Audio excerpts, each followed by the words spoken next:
वालेकुम dear students. आज का जो हमारा टॉपिक है वो है क्लास नाइन्थ, इसकी एक्सरसाइज 1.4, इसका क्वेश्चन नंबर 2 है। ये बहुत ही इम्पोर्टेंट क्वेश्चन है जिसमें हमने क्या फाइंड आउट करना है। इफ़ ए हमें मैट्रिक्स दिया गया है और बी हमें मैट्रिक्स दिया गया है, तो हमने पहले पार्ट में ए बी फाइंड आउट करना है और दूसरे पार्ट में हमने बी और ए फाइंड आउट करना है।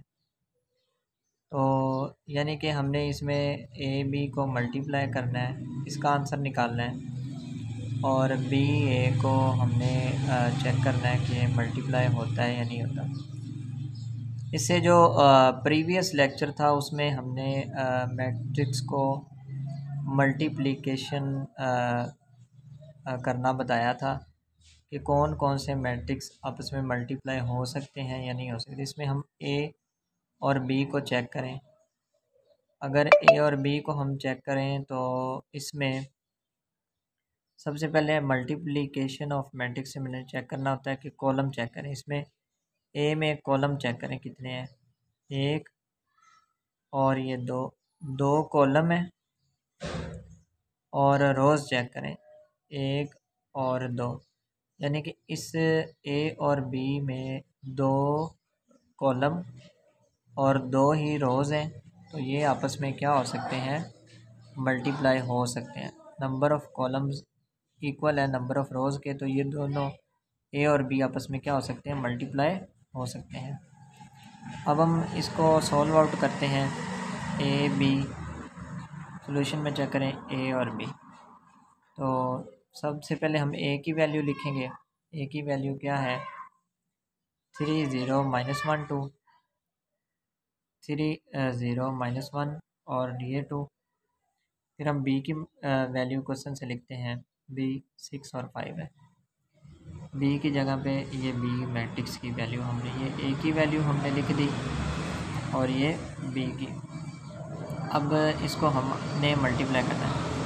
एरो लगाने का मकसद ये है कि आपने टेल के साथ टेल को मल्टीप्लाई करना है और हेड को हेड के साथ, रो को कॉलम से मल्टीप्लाई करना होता है। मल्टीप्लाई करने के लिए पहले रो को कॉलम से, टेल को टेल के साथ करें। 3 मल्टीप्लाई बाय 6, 3 मल्टीप्लाई से प्लस लगा देना बीच में, 0 मल्टीप्लाई बाय 5, टेल को टेल के साथ, हेड को हेड के साथ। यहाँ तक समझ आ गई? ठीक है। अब इसको करें, -1 टेल है, ये भी टेल है। -1 किसके साथ मल्टीप्लाई होगा, -1 मल्टीप्लाई होगा 6 के साथ, ये हमने लिख दिया। -1 मल्टीप्लाई बाय 6, आगे लगाते हैं हम प्लस का साइन, प्लस का साइन लगा दिया। हेड को हेड के साथ, 2 मल्टीप्लाई बाय 5, 2 मल्टीप्लाई बाय 5, ये 2 मल्टीप्लाई बाय 5। इसकी समझ आ गई? ये किस तरह से की है, टेल को टेल के साथ, हेड को हेड के साथ, टेल को टेल के साथ, हेड को हेड के साथ। तो ये हमारे पास फॉर्म बन गया।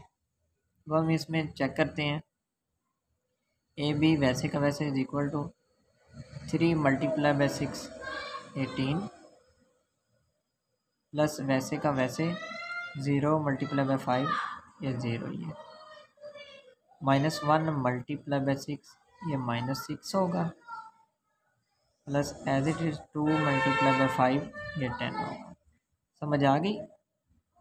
अब इसको देखें, ए और बी वैसे का वैसे, 18 प्लस 0 18, -6 प्लस 10, और ये क्या आ जाएगा 4। ये इसका आंसर आ गया ए बी का। ठीक है, ये बहुत ही इम्पोर्टेंट क्वेश्चन है। अब हम इसका हमने 1 पार्ट इसका सॉल्व किया, अब हम इसका करते हैं सेकंड पार्ट, जिसमें बी और ए हमने बताना है कि ये मल्टीप्लाई हो सकते हैं या नहीं हो सकते।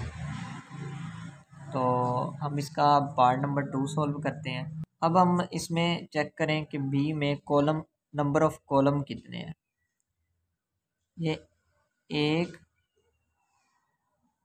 एक कॉलम है, रोज चेक करें एक और ये दो रोज हैं। नंबर ऑफ कॉलम इक्वल नहीं है नंबर ऑफ रोज के, तो ये दोनों मैट्रिक्स आपस में मल्टीप्लाई नहीं हो सकते। तो हम क्या कर सकते, लिख देते हैं नॉट पॉसिबल।